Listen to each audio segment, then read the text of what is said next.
오늘 민수기 27장 1절에서 11절의 말씀은 하나님이 정하신 공정한 상속 규례에 대한 말씀입니다. 이제 가나안 땅이 이제 20살 이상 남자 인구수에 이제 비례 분배를 하는데 슬로브앗의 5딸이 나와서 죽은 아버지 유산을 받게 해달라고 요구합니다. 그래서 자신들이 반역에 가담하지 않았고 또 그 자신의 죄로 죽었음을 아버지의 이야기를 하면서 그 유산이 상속되지 못할 이유가 없다. 아들에게 유산을 상속해서 그 가문의 이름과 명예를 이어가는 전통이 있었기 때문에 딸만 5 슬로브앗의 그 가정은 아들 없이 죽었기 때문에 그 유산이 형제들에게 넘어가 있었습니다. 그래서 딸들이 그 이름과 명예를 유지하도록 유산을 요청했다는 것이죠. 자신들의 권리를 찾을 수 있도록 당당하게 요구했다라는 것입니다. 그래서 하나님께서 이들의 요구를 어떻게 보셨을까요?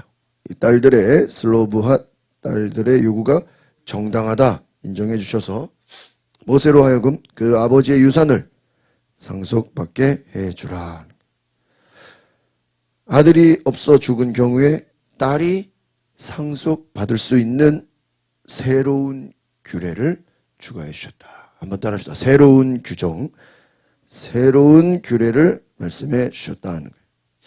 이게 왜 새롭냐? 당시에는 여러분 앞에서 우리가 숫자를 파악할 때 인구수 파악할 때도 누구 수만 세죠? 남자의 숫자만. 여자들은 숫자를 세지도 않아 버려요. 그런데 뭐 여자들 숫자를 세도 비슷할 거 아니에요. 20살 이상의 남자를 60만 정도 했어요. 그럼 여자들 뭐 세도 비슷하겠죠. 그런데 아예 세질 않았습니다. 왜? 당시에는 여성을 약자로 생각해서 어떤 권리를 인정해 주지 않았다는 거예요.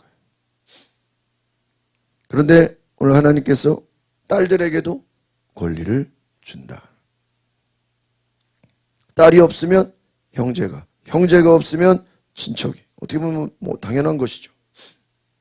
그래서 오늘 하나님께서는 가정과 공동체에 질서를 세워서 그 질서를 통해서 공정하게 될 수 있다고 말씀해 주셨다라는 것입니다. 오늘 3절 우리 중요한 말씀들은 3절에 나와 있습니다. 같이 보겠습니다. 시작. 저희 아버지는 광야에서 죽었습니다. 그는 여호와를 대적해 일어난 고라의 무리 속에 포함되지 않았으며 다만 자기 죄로 인해 죽었습니다. 아버지에게는 아들이 없었습니다. 4절.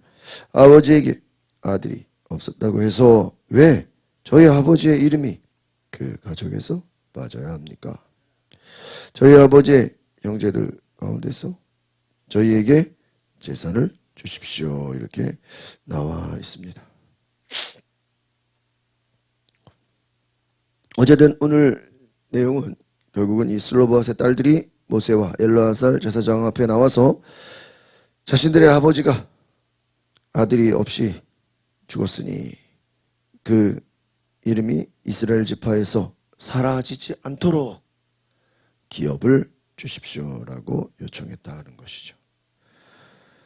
이 기업에 대한 인구조사가 마무리되는 가운데 이 슬로브앗 가문의 기업에 대한 문제를 제기함으로써 오늘 여성도 기업을 상속받을 수 있다라는 것의 핵심을 우리가 갖게 됩니다. 오늘 그럼 이 말씀이 굳이 왜 성경에 기록되었을까? 우리가 질문을 해보면 하나님의 약속, 하나님의 언약은 남성 중심의 혈통을 넘어서 믿음과 정의에 따라 여성들에게도 열려 있다라는 것을 보여주는 것입니다. 이미 앞에서도 하나님의 말씀, 안식일의 규례라든지 하나님이 명령하신 그런 명령들은 유대인뿐만 아니라 당시에게도 이방인들, 외국에서 온 사람들에게도 똑같이 적용할 수 있도록 한 것을 우리가 보게 됩니다. 중요한 것은 무엇입니까? 하나님의 뜻에 믿음으로 온전히 순종하는 것에는 유대인이나 이방인이나 남자나 여자나 똑같다라는 것입니다. 믿음으로 순종할 수 있는 사람들을 하나님은 찾으시는 줄 믿습니다.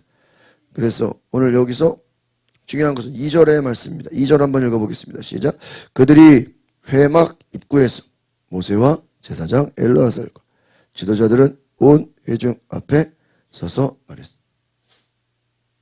여기서 장소가 뭐죠? 회막 입구 이렇게 되어 있어요. 회막문. 이 회막 입구가 뭐냐? 회막이라는 것은요, 하나님의 임재가 머무는 곳입니다. 그것을 회막이라고 합니다. 그럼 왜 이 회막을 강조하느냐? 바로 이 회막이라는 것은 하나님의 공의와 판단이 이루어지는 장소다라는 것입니다. 하나님 앞에서 이루어지는 이 장면, 바로 개인적인 요청이 아니라 공동체 전체에도 영향을 미칠 만한 법적인 중요한 일들을 다루는 장소다라고 할 수 있습니다. 그래서 하나님 앞에서 이 공동체, 그러니까 이 어떤 판결을 내리면 그것이 이 슬로밧 가족에게만 해당되는 게 아니라 이와 비슷한 다른 가족들에게도 다 해당이 되는 거죠. 그러니까 공정하게 절차가 이루어질 수 있도록 하나님께서는 이 일들을 나타내셨다 하는. 여기서 몇 가지 이제 또 포인트가 있는데요. 3절에 보니까 아버지가 광야에서 죽었는데 그는 자기 죄로 죽었다. 고라의 무리에 속하지 않았다. 여기서 고라의 반역 사건을 우리가 앞에서 볼 수 있습니다. 이들이 하나님 앞에 반역하고 모세를 대적했던 내용들이 앞에 있습니다. 그러니까 자신들의 아버지는 반역을 저지르는 그러한 곳에 가담하지 않았다. 자기 죄로 죽었다. 이 자기 죄는 뭘 얘기하는 겁니까? 그냥 개인적인 범죄를 말하는 것이죠. 이미 앞에서 죽었던 사람들은 다 불평하고 원망했던 사람들, 그 1세대들을 40년 동안 다 죽게 되었다라고 말씀드렸죠.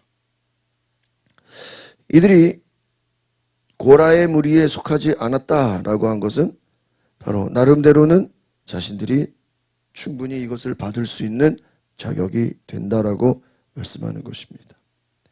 하나님의 질서를 거스르는, 하나님을 대적하는 그 고라의 무리에 속하지는 않았다. 이 말을 한 것은 무엇입니까? 만약에 자기 아버지가 고라의 무리에 속했다면 하나님을 반역하고 하나님을 대적했기 때문에 정당하게 뭐 딸들이라도 기업을 달라고 요구할 권한이 없었다라는. 그러니까 자신들도 충분히 이 기업을 받을 수 있다라고 요청하는 것입니다. 여기서 참 재밌는 것은 이제 모세가 자기가 스스로 이것을 마음대로 결정하지 않았다는. 그리고 우리가 모세의 위대함은 모든 문제를 다 가져가서 누구에게 가져갑니까? 하나님 앞에 가져갑니다. 5절, 6절 시작. 모세가 그들의 사정을 여호와 앞으로 가져. 여러분 이게 중요한 거예요. 우리가 뭐 다른 뭐 이 내용 저 내용 많지만 모세는 자기의 사정을 누구에게? 하나님 앞에 가져갔다 하는 거예요. 지도자가 여러분 대통령 뭐 국회 얼마나 지도자의 역할이 뭡니까? 지도자라는 건요 일이 많아서가 아니라요 결정을 하는 사람이에요. 결정을 하는 사람. 결정을 하는 사람.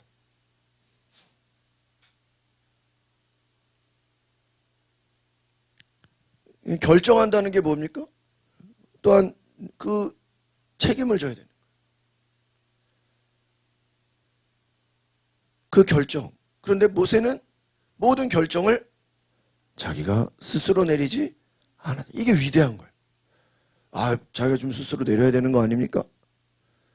그럼 모세가 뭐 스스로 못 내려서 하는 것이 아니죠. 하나님께 가져갔다.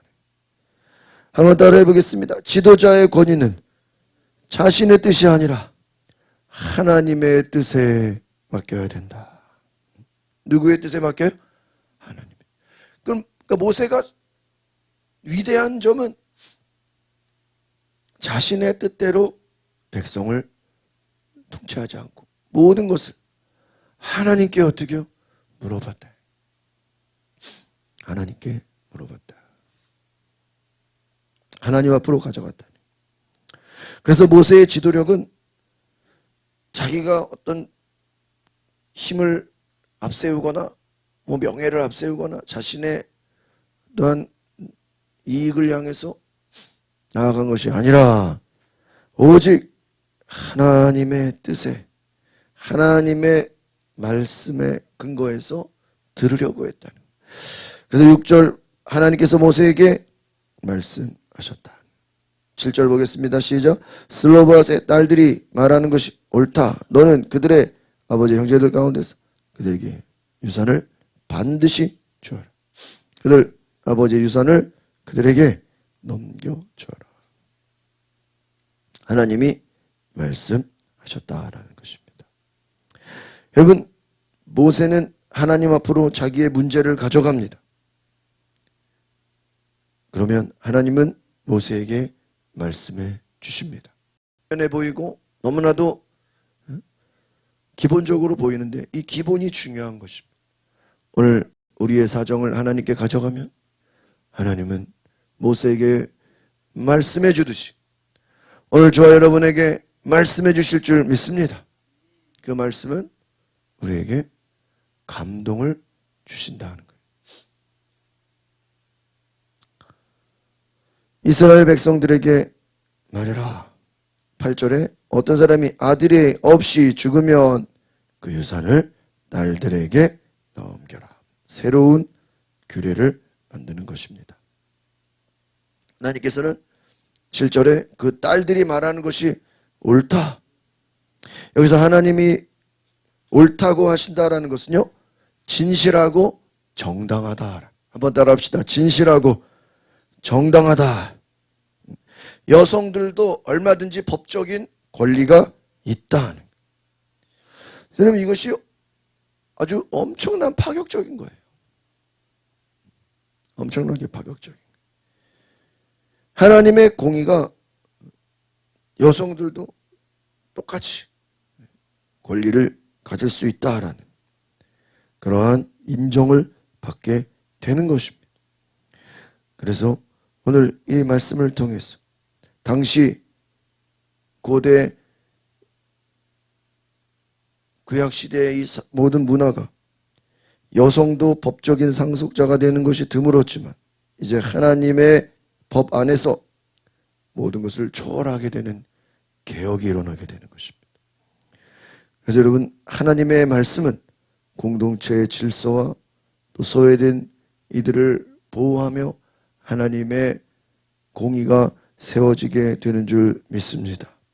그래서 이 상속법이 장차 나아가서 여성의 권리도 제도적으로 보장받을 수 있는 놀라운 은혜의 축복이 되었다라는 것입니다. 그래서 이제 그 뒤에 딸이 없으면 형제들에게, 형제가 없으면 친척들에게, 친척도 없으면 가까운 사람들에게.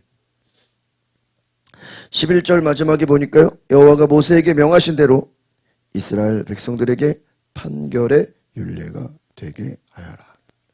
이것이 단지 슬로브앗의 가족에만 해당되는 것이 아니라 다른 가족들에게도 똑같이 될 수 있도록 하나의 법으로 만들게 했다라는 것입니다.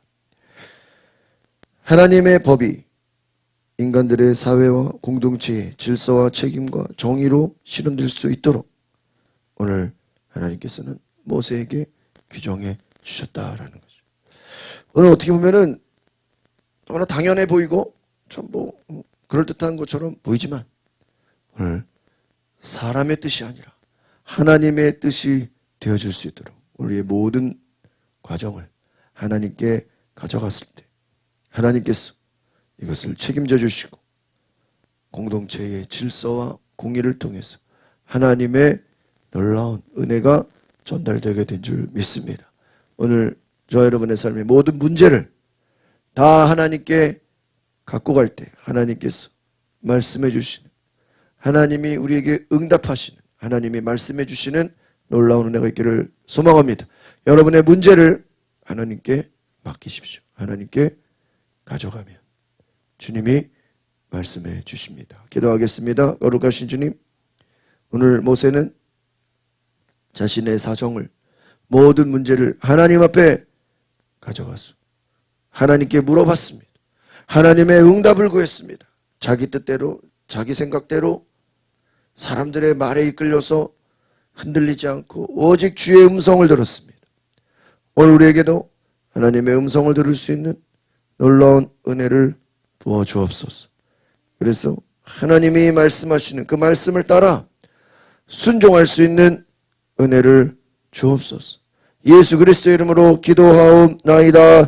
아멘. 우리 시간에 기도하실 때 오늘 하나님, 내 삶에 오직 하나님의 뜻이 이루어지게 하옵소서. 내 뜻이 아니라 하나님의 뜻이 이루어지게 해달라고 우리 다같이 주여 하고 부르고 동성으로 기도하겠습니다. 주여